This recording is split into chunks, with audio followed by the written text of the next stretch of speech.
What's up, man? Did you get them? Get what? The tables! I pop myself all the time. I'd actually pay money to see these two in a sitcom akin to the Big Show show. And you know, if this was prime WWE Network, they would have got one like Holy Foley. But then Devon talk about teaching the future greats the ways of tag team wrestling, from double team maneuvers, finishing moves, etc. Little heads up. What? Booker is here.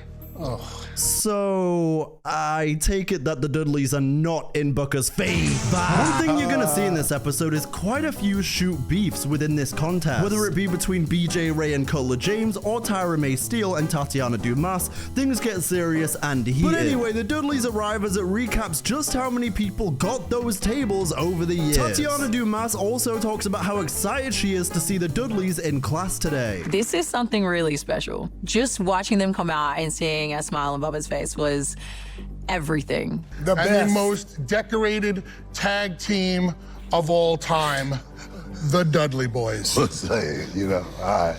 Anyway, I'm sure Booker is going to take this competition well and not argue semantics. With the ECW championships, those were regional. Those wasn't world titles. I lied. He's not taking it well. Devon and Bubba talk about working together as a team and what it takes to become one of the greatest teams ever. Work on something today that we cannot forget.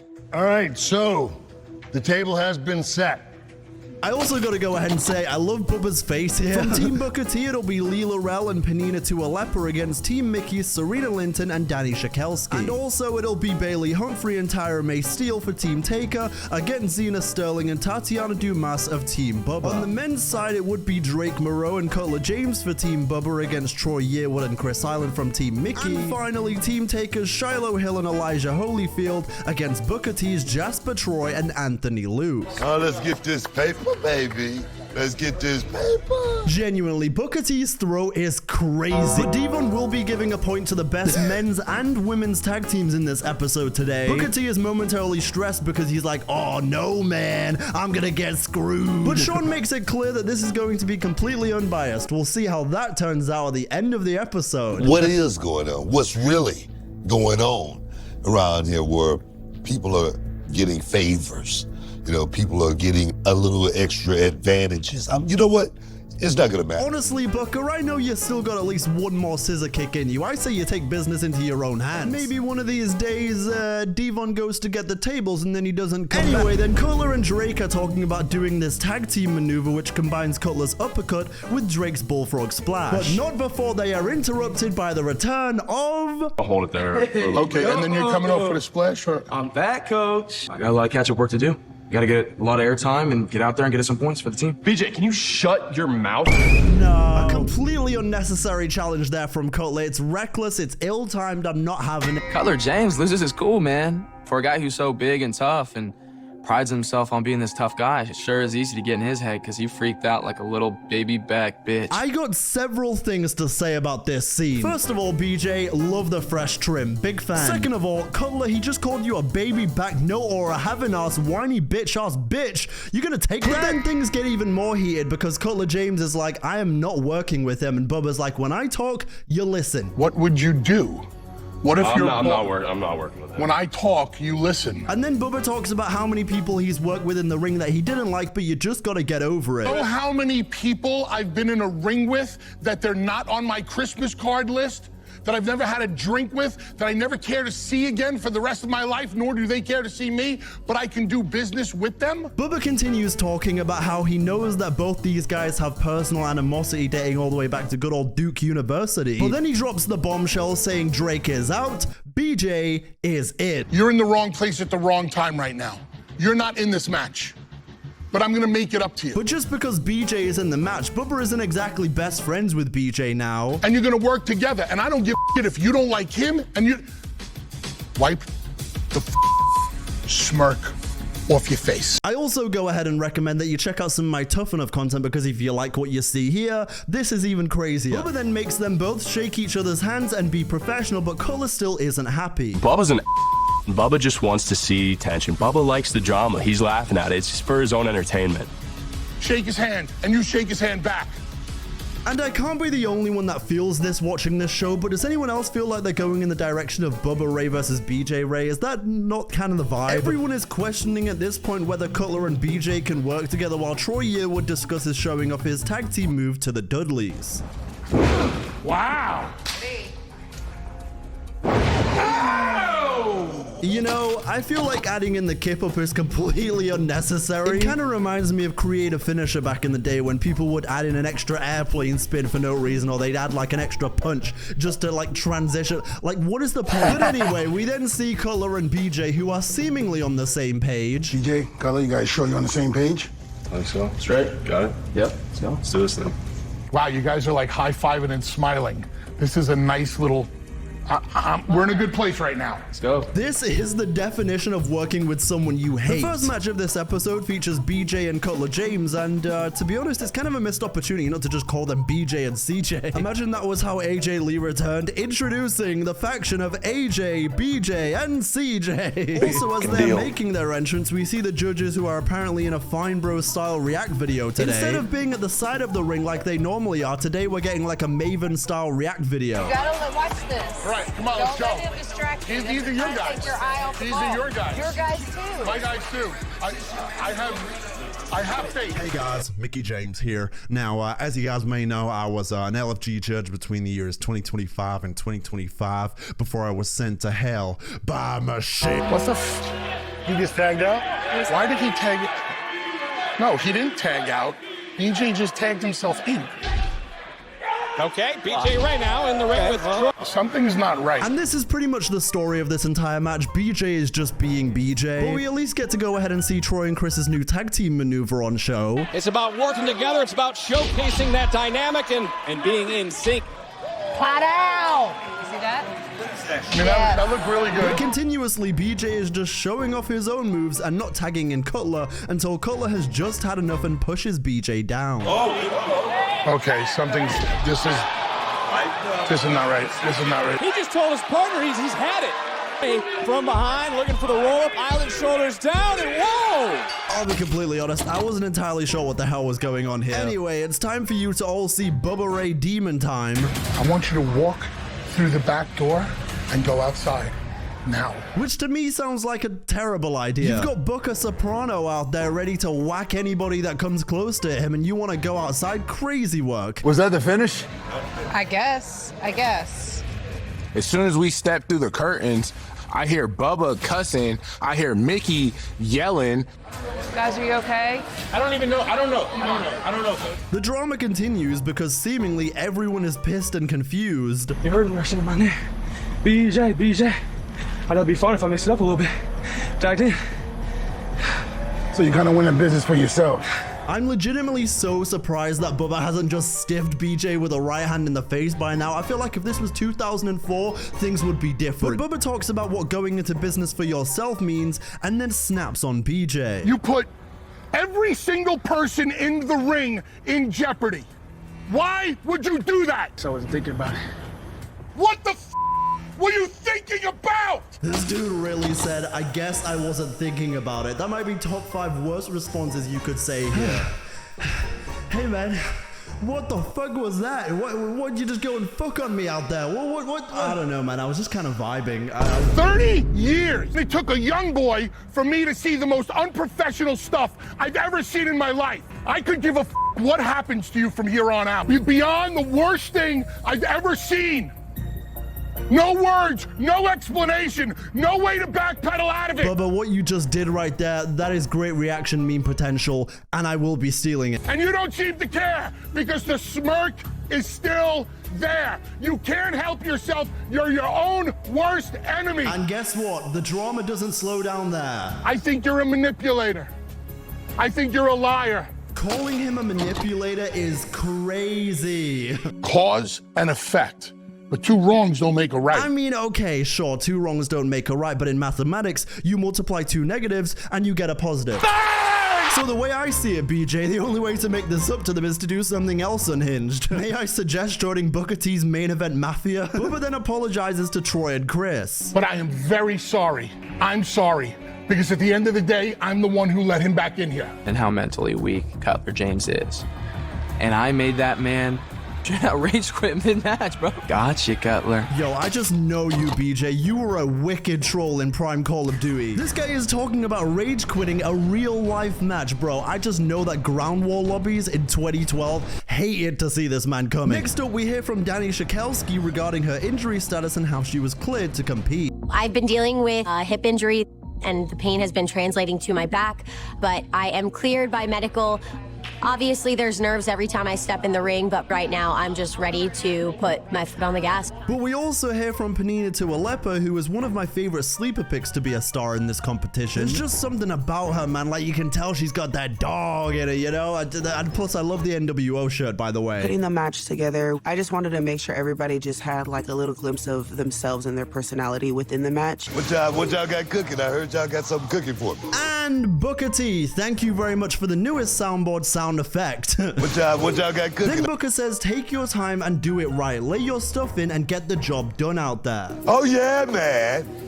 Movies, baby! This is movies. Next, it was time for Danny and Serena against Penina and Lee, and I told you, I'm a new man. I am not the same man I was 5 videos ago. I'm gonna fight all these urges, my brother. I'm gonna fight all these urges, my brother. But do you guys have that one generic ass sounding wrestling theme that actually kind of goes hard? Well, that's what Serena and Danny's theme was on this episode. Well, these are two complete opposite teams. When we start talking about tag team wrestling, low-key, that shit is kind of tough. I feel the same way about Pete Dunne's Death Rebel theme. Like, low-key, that shit kind of tough. But jokes aside, this match starts off solid. Great grappling to open the match from Danny and Lee, which garners compliments from the judges. Be the best for them, be the best for her partner, and obviously be the best for her legend, Mickie James. She is quite literally doing tricks on it. This show is nuts. Oh, yeah, baby. The amount of meme material coming out of this episode is incredible. But unfortunately, this match goes from solid to a bit of a clusterfuck. Oh, God. It wasn't off on that shot to the back. Wow. What a slam by Laurel. Will this be enough? And a big victory. You know, Lee Laurel did nothing wrong. It was really on Penina and Lee, which made that match not so great. That is strike 3. You've made an enemy now of Bubba, Take, and Dee Dee. You will not be coming back. Then see Booker talk about how the match was just too overthought and was just a little too much for how green they all are. Then Lee goes ahead and says that she felt like she had to go out there and apologize for killing the crowd. We then see the Undertaker teaching Anthony Luke and Jasper Troy about how to evoke emotion from the crowd in a tag match. Jasper also comments on how seeing this much emotion from the Undertaker is crazy. And I just feel like I'm seeing things from him that I'm not supposed to see. Taker continues to discuss the storytelling aspect of this match. This has to be perfect in order for us to get the proper reaction. Hey, you guys got this? Just think about, again, the storytelling aspect of it. That's what's gonna make this thing money. While Anthony Luke talks about performing at their best. If I gotta put the team on my back and do it myself, I will. That's what I'm here to do. Like I said before, I'm not here to play the game, I'm here to win. Whoa. What do you mean you're not here to play the game? It's all about the game and how you play it. It's not about dating Maxine. Big fucking deal. My guy right here. Which one's yours? Big Troy right here, Big Pastor Troy. He's just biblical on a weekly basis. You feel me? You look at Jasper Troy Holyfield. Booker T is genuinely like the proudest dad when it comes to Roxanne Perez and Jasper Troy. We then see a fantastic tag move from Luke and Troy as their chemistry builds. That is made. Hill doesn't realize it, but guess what, JB? He certainly knows it now. Oh, yeah! And then we see even more praise, this time for Shiloh from Coach Taker. My boy Shiloh's selling his ass off over here. Making you guys look like killers. Shiloh's looking great. I said that earlier. This is probably in the top 5 closest to kind of being like a TV match vibe that I've seen on this show so far. Baiting in Holyfield, and right here in front of us, it was Anthony Luke taking full advantage behind the official's back. These 4 right here are definitely future greats. But we then see Jasper go for his splash, which accidentally hits Anthony Luke as it works into Holyfield and Hill, sending Troy out the ring. Which leads to an awesome tag finisher for Hill and Holyfield, a truly fantastic match from these 4. Hooks the leg, and Troy, got the wrong man! 2-on-1! Teamwork makes the dream work. Big victory! And we get, again, a pretty wholesome moment after the match from Coach Taker. Do y'all feel it? Yes, sir. Good Yeah! You get invested, and you want to see them all succeed. Hot tag, you sold your ass off. All the spots work. But as I mentioned earlier, this beef between Tyra and Tatiana is pretty real. Essentially, Tatiana is frustrated working with Tyra because she feels like Tyra is being a bit bossy and difficult. And everyone is on Tyra's side because she got her Olympic gold, so she knows what she's doing, apparently. If you're going to act like the vet, make sure that you're professional about it. And you aren't just going ahead and being a control freak. Don't get me wrong, I still like Tyra May Steele, but I feel like we're kind of past the point of letting her off just because I got Olympic gold. The fact of the matter is this, she still has a lot to learn just like everyone else, in my opinion. Wrong place, wrong person. Whatever keeps the peace, because at this point, she's unbearable. I get it, but also I feel like it's pretty well documented that there's a lot of potential that right now Tyra just simply isn't living up to in this series. And if we're suddenly treating her now like an Olympic gold medalist, where was that in all the other weeks where she was doing all this unserious shit? But Tatiana continues and she's still pissed as the tensions continue to rise. Did y'all hear that? I heard that, but I couldn't hear that from the medals you talk about constantly. You know what I mean? I'm sorry. What do you got? Absolutely nothing. I find rings all the time. Do you see me? And then in our Aussiest moment of the week, she's a and I'm surprised no one else can see it. We then hear Xena weigh in with her thoughts on Tatiana and the situation. I think sometimes it's hard for Tati to not take control and like not voice her opinions. Undertaker then talks about how much Xena Sterling has grown since the beginning. She's probably grown more from the women. She's different. And as I've spoke about in recent episodes, Xena is a star in the making, man. And you see just how well she's coming along in this match. Fair. Obviously, the relationship with Bubba. Whoa, shoulders down. Nice job there. That looked great. That was awesome. To be such a smooth wrestler and understand the instincts of what it takes to control a match and get the crowd into it, that doesn't just happen with anyone. Devon then gets to see this firsthand. She got her tied up in a knot. Yeah, even the Bobby looking chick looks great. Vertical base. Look at her stomping on the steps. Look at her stomping on the steps. We get to see the new finisher of Bailey Humphrey, which has not only the judges, but also the crowd popped as well. What the hell was that? Wow. That looked really good. Genuinely insane. I myself was like, whoa, that was fucking great. Catch me in WWE 2K28 playing as Bailey Humphrey and doing that through a table. Y'all got some cooking. It's probably already in the game, isn't it? Whatever. What a finish.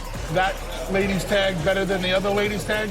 Much. But after that glowing report, Tatiana changes the vibe again because she's still pissed off because she got injured during that match again. But if you're going to consistently on me all day, know your spots.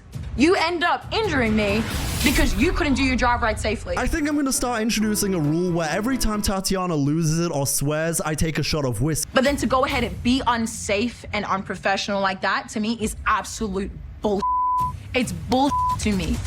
Do your job right to the T. Okay, I like to actually retract that. I'd like to clear that last statement. You're one to top. But before the points are awarded, Shawn gives his thoughts on the matches. It was ugly. If they ain't taking this seriously enough, that don't work for me. You're too comfortable. That needs to change. Here's a crazy idea, guys. How about next season we do this elimination style? Come on, man. Because really, is there an easier way to make these future greats graph for what they've been given than to say at the end of this episode, one of you is going home, so you better do some cool fucking shit out there today. Team Bubba. Oh, yeah. Yeah, receiving that point was worth everything that I went through. Another point for Z. Let's go, Xena. Xena doesn't. Anyway, let's see who Devon awarded his final point to. Team Undertaker. I said out loud, are you fucking kidding me? I don't know what's got genuinely insane. The fact that Booker T, Anthony Luke, and Jasper Troy didn't get that point. It's fucking whack. I deserve that point. We hear from Panina Tuolepa, who is not feeling too great and she's quite disappointed in herself. And we also hear from Tyra May Steele, who, much like a Nina Simone song, is At the end of the day, my team, my coach, we need the point. I didn't get the job done. I move past things. I pick myself up, look up to God, and say, He's got me. Booker also weighs in saying, yeah, we got fucked over. Yeah, Anthony Luke and Jasper Troy deserve that point. I mean, without any shadow of a doubt. The hell? Whoa! Wow. Best of luck in your future endeavors. The next episode title practically writes itself. The WWE LFG episode where everything goes horribly wrong.